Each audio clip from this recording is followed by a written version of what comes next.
So you guys were I'm hearing a lot of you guys wanted a theme song short, so here we go.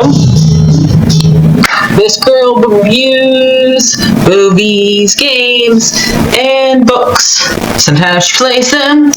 So does that, and when she does it with the cat, does that make her crazy? Does that make her crazy? Probably. So, it's shorter. There you go. Crazy Cat Lead or Martha Butler does not own any trailers or pictures. I use them under fair educational for and entertainment purpose. Blade. It's like it's all they did. Well, those years ago. See? No, I don't want to do any more of it. Alright, hi everyone, Martha here. So I got Nala here. She's gonna leave in a little bit. So, in case you even notice, Five Nights at Freddy's had their 10th anniversary happen, and the pit's happening, and I watched Daco's interview with Scott, and of course he kept what's inside the box a mystery. Both times Daco asked for it, and just danced around the bush, that bush that he just liked to dance around of, installed, and then I like the fact that it lost connection. So, like, did he really give Daco the answer? We'll never know! Right, Ella? Right? Apparently, he did announce one game, so as long as Into the Pit does good, he wants to do Fetch next, as in the style of an 8-bit game. So as long as that one does well, he wants to do that one next. So he kind of announced that one, but we haven't really got it. I don't know, would you count as official announcement? I forgot what Fetch was. It was the second story that they did Into the Frights, and I haven't read. I know they made a Kindle book, but I rather either get a physical copy or listen to an audiobook since that's not available. I'm not gonna do it. I don't have a Kindle Flame, so I'm not gonna do that one. Hopefully they make a physical copy or audiobook version of it. Right, Nala? I know there's a couple of news. Let me look to see if I can remember what those news are. So apparently, I'm not sure, but the Lando TV show got turned into a series. Lando TV got turned into a movie. So I heard that got canceled, and some people say it's all the way canceled, or it just got turned into a movie or got a new director. So it's kind of hard to tell with that one. To me, I really wish they wouldn't, because how well they did with Boba Fett and Kenobi. Soul, Star Wars Front Row was fine. I don't want them to ruin Lando. I love Lando. I mean the Wayne D.B. version of him. Okay, Nala, I'll put you down in a minute. I'll let you go in a minute. Let's watch this. A little bit of the trailer. Then I'll grab the toys. What do you got here, Nala?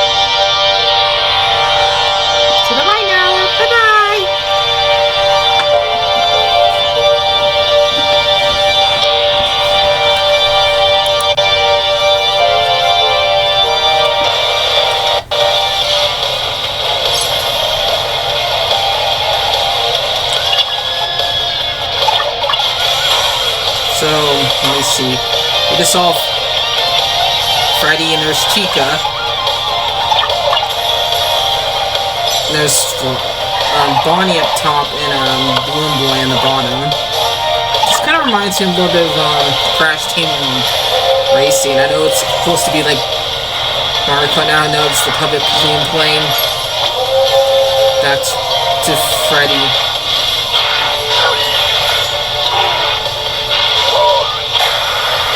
But the style looks similar to Crash Team Bandicoot. So this is kind of like, if you remember that game that came out during the 6th game where they had the Midnight's Motorist.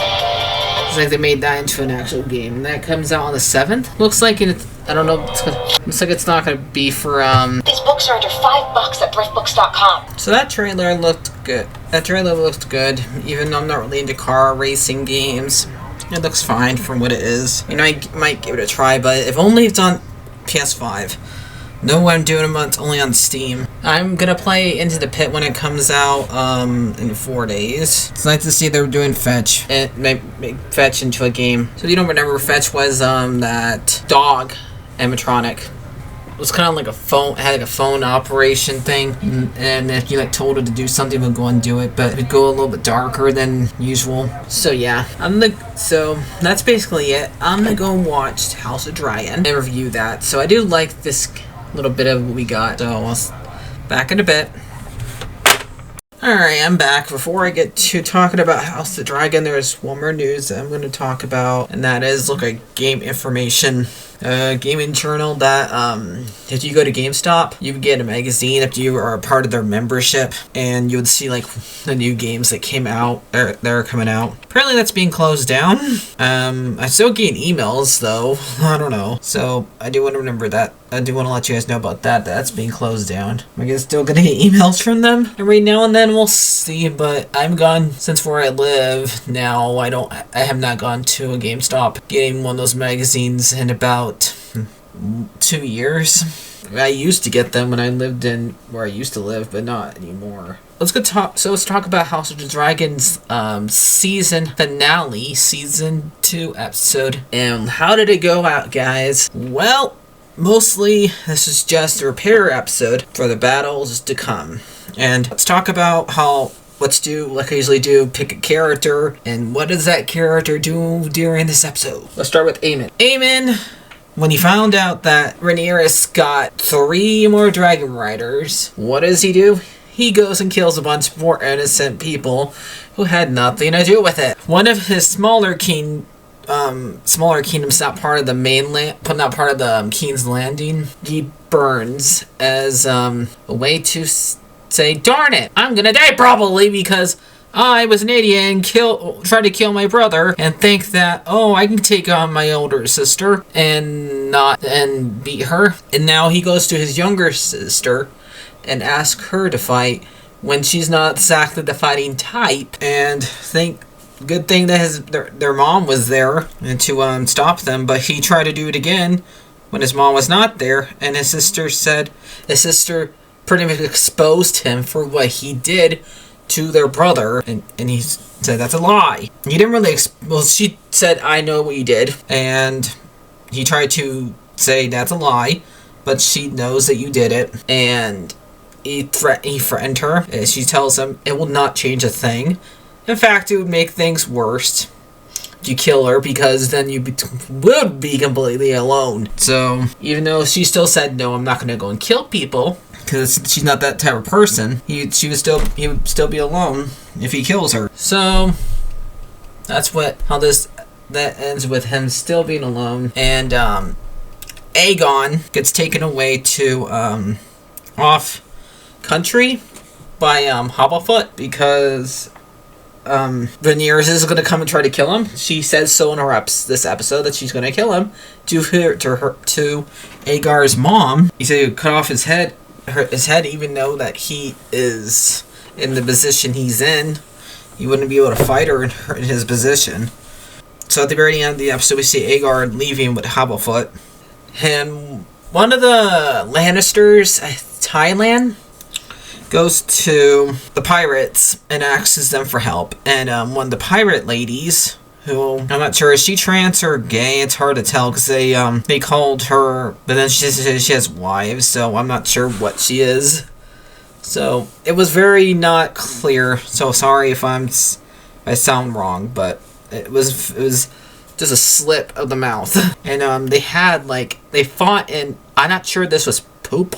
I'm not sure this was poop or mud that they were fighting in to see who was stronger. It was gross because it didn't look like.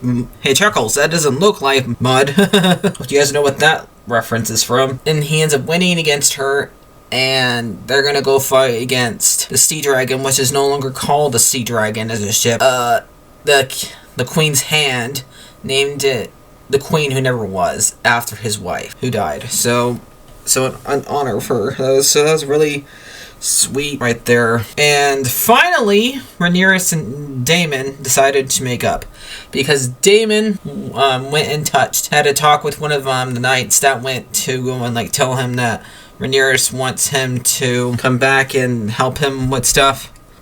And help him take care of this building. But he said that we need a king. And I don't know if he means king consort, or actual king. The next night he saw like a vision of the future. He went to touch the tree that's right where the witch takes him all the time, and saw the future. Now I can't name everything that happens that he sees. I think he sees the one of the young guy that we see in the Game of Thrones, that the second king, the Stark son, that Bran sees when he goes to that big tree. I think he sees that old guy as a young man. I could be wrong about that, but then he also sees the dead walking, and he sees Dany when she has those 3 dragons born, and she just went for the fire. So, and then he saw like a battlefield, and a guy walking go through the water. So that's basically so I can interpret of his vision, and I think that's convinced him to fight. And when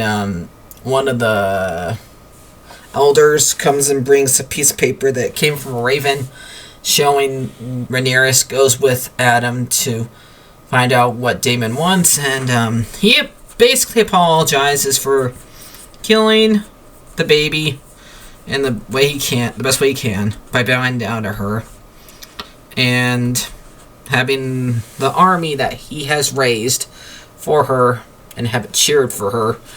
And so Rhaenyra has an army, and Jace is having a hard time dealing with the fact that there's these basically he doesn't like Aegard, the son of Daemon, sitting on his mom's chair, and he gets mad at him for it. And friends behead him, and then Rhaenyra tells these 3 that they're going to be able to be knights if they behave themselves. And it takes Jace's I think future wife to settle him down. And Rhaenyra the second is out in the wild. She finally finds her dragon after a couple of days. And I don't know what's going to happen with that, because we have not seen if the dragon accepts her yet. And that's how the episode ends, with her finding the dragon, but they have not showed the dragon accepts her yet. After she's been out there for about, I don't know, at least 3 days, not more. And the queen, Alice, goes to Rhaenyra and pleads to her not to kill Aegon, but she can't stop. She's still gonna do it, and she tries to get her daughter out of there, and their daughter and her granddaughter out of there, but they're not. Hannah does not want to go, because she says, where am I gonna go, basically. So, and the last thing I'm probably gonna talk about, because when the episode was ended, we're showing where all the characters are at, and we haven't seen Otto in a long time. And I think we see him inside of a jail cell. And yet we have no idea how he got there. I mean, I don't blame him for being in a jail cell for what he's done, but a lot of things that he's done, he's not been exactly the perfect hand of the king, because he keeps on, every time he comes to hand, he tries to be the actual king every single time, and basically do what Yzma is doing with to Cusco by telling everybody, no, you can't have that stuff. That one episode. So what do I give this episode? I'll probably give this one probably an 8, since we did have people die, but we really didn't get to see it. I think the last finale was a little bit better. But we'll see what happens in season 3 in a year from now. Great. Probably. Hopefully there's not another... Well, but these guys, since they're British, a strike would not affect them. And there is one thing I do want to mention before I end the video. Is that if you guys don't know what history this is based off of, because J.R.R. Martin tries to have some of this based off some history, without dragons in real life, of course. So, if you heard of Empress Matilda and King Stephen, who were aunt and nephew, who were both supposed to be ruling. And her Matilda's dad passed away. Henry the First. She was next. She was gonna be next in line, and then we find out that King Stephen, who's actually the firstborn, as the nephew of.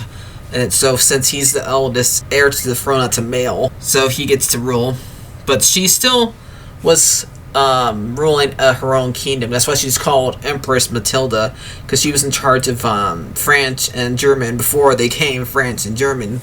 Because back during those days, during the 1100s, that whole entire first part of Europe that's part of the same land were all one country at one time. They were not separate countries back in that time period. So that's why she was called Empress Matilda. So the way that battle ends is that King Stephen dies, and so Empress Matilda's son is the one who rules, whose name is Henry II, who ends up being like the dad of Richard the Lionheart and John the First one, who's from Robin Hood. So I just want to let you guys know this whole entire show is based off that part of the real life. Just like Game of Thrones is based off the Wars of the Roses. So yeah. So I'll end it here, guys. Like, favorite, and subscribe, and can't wait for next year. So bye bye.